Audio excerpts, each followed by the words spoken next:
Bismillahirrahmanirrahim. Assalamualaikum warahmatullahi wabarakatuh. Perkenalkan, kami dari kelompok 5 yang terdiri dari Adi Muhammad Arsyad, Adi Nuryadi, Iva Nurlatifah, Lutfiatun, dan Winda Nurrahmayanti. Di sini kami akan mempresentasikan ataupun menyampaikan tugas makalah yang telah kami buat yang berjudul Pengembangan Rencana Pekan Efektif. Untuk lebih jelasnya, marilah kita simak video berikut ini bersama-sama. Rencana Pekan Efektif atau RPE adalah hitungan hari-hari efektif yang ada pada tahun pelajaran yang sedang berlangsung. Nah, tujuannya itu menghitung RPE adalah untuk memudahkan dalam mengatur kegiatan pembelajaran di sekolah, memudahkan dalam menargetkan materi-materi dan bahan-bahan yang harus disampaikan kepada peserta didik, serta meningkatkan efektivitas pembelajaran di kelas. Nah, RPE ini juga berfungsi sebagai pedoman bagi para pendidik dan pengajar untuk membagi dan mengatur alokasi waktu kegiatan pembelajaran. Pengembangan pekan yang efektif dalam perencanaan pembelajaran adalah suatu langkah penting untuk mengatur kegiatan pembelajaran di sekolah. Nah, tujuannya menghitung pekan efektif adalah untuk mengetahui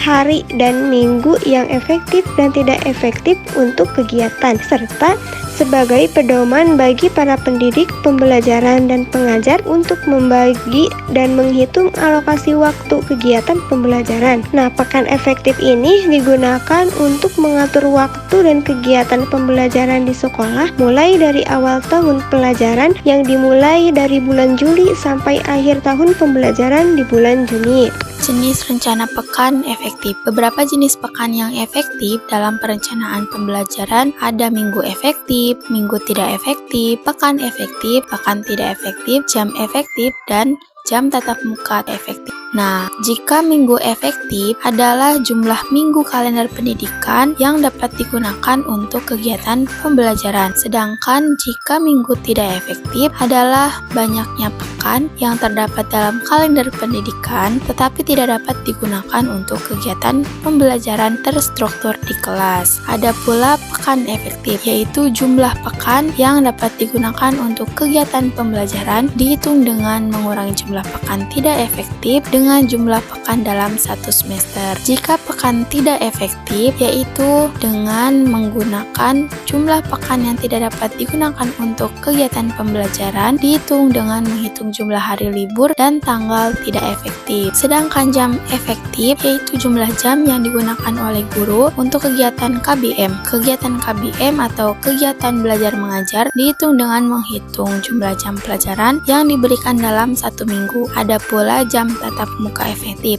yaitu jumlah jam tatap muka guru dengan siswa pada mata pelajaran yang dia ampunya selama satu semester. Dihitung dengan menghitung jumlah jam efektif dan mengurangi jumlah jam yang tidak digunakan untuk kegiatan lain. Yang selanjutnya adalah tujuan dan manfaat rencana pekan efektif. Seperti yang telah dibahas sebelumnya, bahwa tujuan rencana pekan efektif adalah untuk mengatur waktu dan kegiatan pembelajaran di sekolah secara efektif. Selain itu, pekan efektif membantu para pendidik dan pengajar dalam membagi dan mengatur alokasi waktu kegiatan pembelajaran serta sebagai pedoman untuk menyusun perangkat pembelajaran seperti program tahunan dan program semester. Selain itu, pekan efektif juga memudahkan dalam menargetkan materi-materi dan bahan-bahan yang harus disampaikan kepada peserta didik, meningkatkan efektivitas pembelajaran di kelas, dan menjadi langkah awal dalam menyusun administrasi pembelajaran bagi guru. Dengan demikian, tujuan utama dari pekan efektif adalah untuk mencapai efektivitas dalam proses pembelajaran dan memastikan bahwa tujuan pembelajaran dapat tercapai dengan baik. Adapun manfaat dari penggunaan pekan efektif, yang pertama adalah mengetahui hari dan minggu yang efektif dan tidak efektif, sehingga guru dapat membagi dan mengatur alokasi waktu kegiatan pembelajaran secara efektif. 2. Pedoman bagi para pendidik dan pengajar, sehingga guru dapat merencanakan pembelajaran dengan baik. 3. Sebagai bahan acuan untuk membuat perangkat pembelajaran seperti program tahunan dan program semester.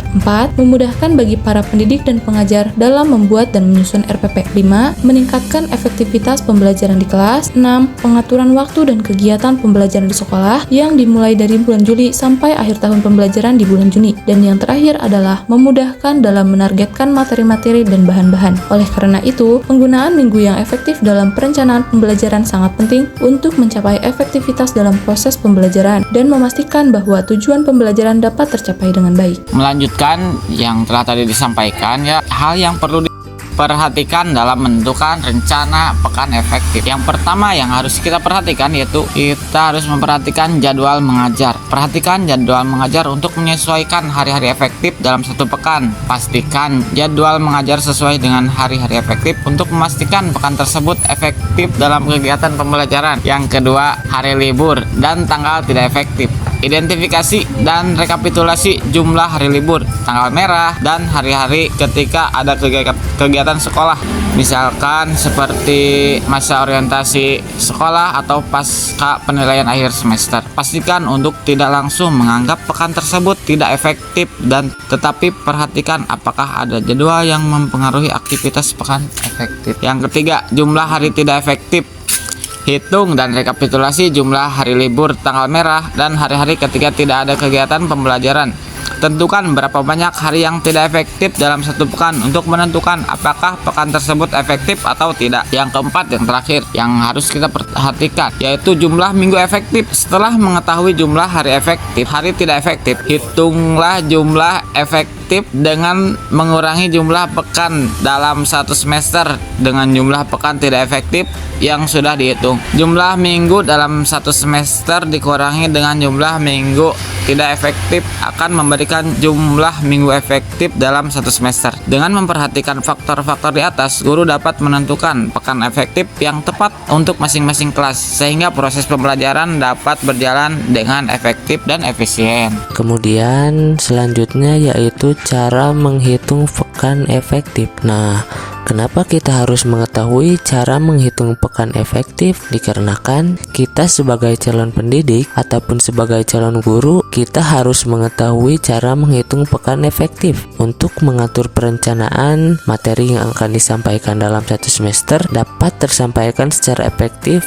kepada siswa. Dalam menghitung pekan efektif pembelajaran meliputi beberapa langkah-langkah yang penting. Berikut ini langkah-langkah yang harus diikuti dalam menghitung pekan efektif. Yang pertama yaitu siapkan kalender pendidikan. Jadi pertama-tama guru harus memiliki kalender pendidikan yang lengkap dan juga akurat. Kalender pendidikan ini berisi informasi tentang tanggal mulai dan berakhirnya tahun ajaran, tanggal libur, dan juga tanggal-tanggal penting lainnya. Yang kedua yaitu identifikasi hari libur. Jadi guru harus memperhatikan tanggal-tanggal libur nasional, hari besar keagamaan, dan juga tanggal-tanggal lain yang tidak efektif untuk kegiatan pembelajaran. Tanggal-tanggal ini tidak dapat digunakan untuk kegiatan pembelajaran dan juga harus dihitung sebagai pekan tidak efektif.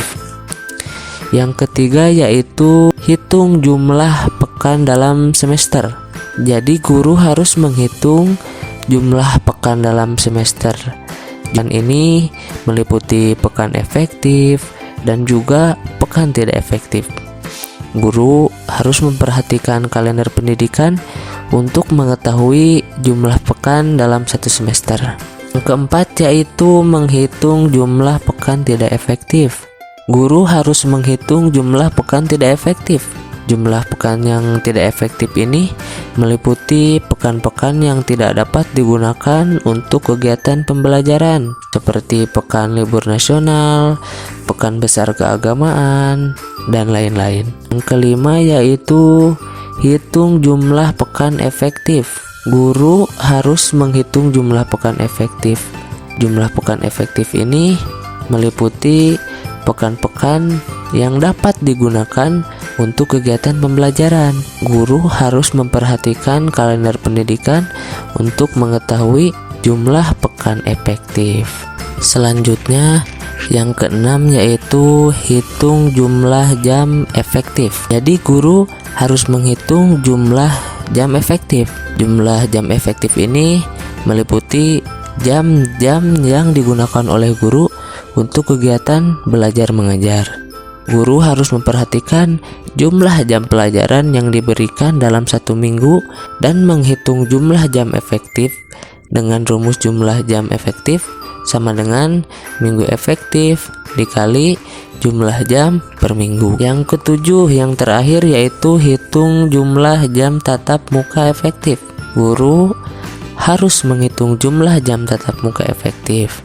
Jumlah jam tatap muka efektif ini meliputi jam-jam tatap muka guru dengan siswa pada mata pelajaran yang diampunya selama 1 semester ataupun 1 tahun pelajaran. Cukup sekian yang dapat kami sampaikan, kurang lebihnya mohon maaf. Terima kasih. Wassalamualaikum warahmatullahi wabarakatuh.